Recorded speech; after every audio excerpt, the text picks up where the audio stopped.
So for the swimming pool, we have an iPhone on the countertop. Click on the little button on the bottom. It's going to ask you for the security code, which I've given you. Now you'll notice there in the bar it says Pentair. Just tap on Pentair. Sometimes it'll connect automatically with local, which it did, but if it doesn't, then click on remote. So for the pool, you won't really need to do anything with that. It's already going to be preheated on the schedules. So you see right now I have the heater off because it's already warmed up.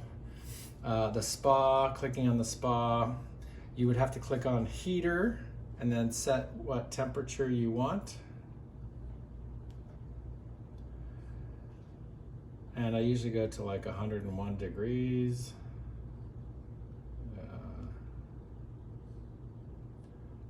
It's not going really well. There we go. Anyway. And then you click on spa, and then that's going to turn on the spa jets. And then to turn it off, just click off.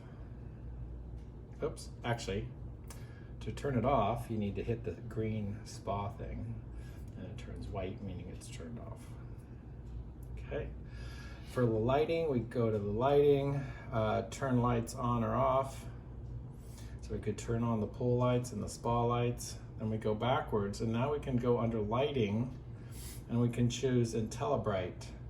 So I like Romance or Caribbean, but you can use whatever you like. So I'm going to click on Caribbean, and I'm going to click Save. So automatically when they turn on at night, it will come on with that. I go back. Under Features, here's your waterfalls. Click on Waterfalls, and the waterfalls are turned on. Click it, now they're turned off. And that's all you need to worry about.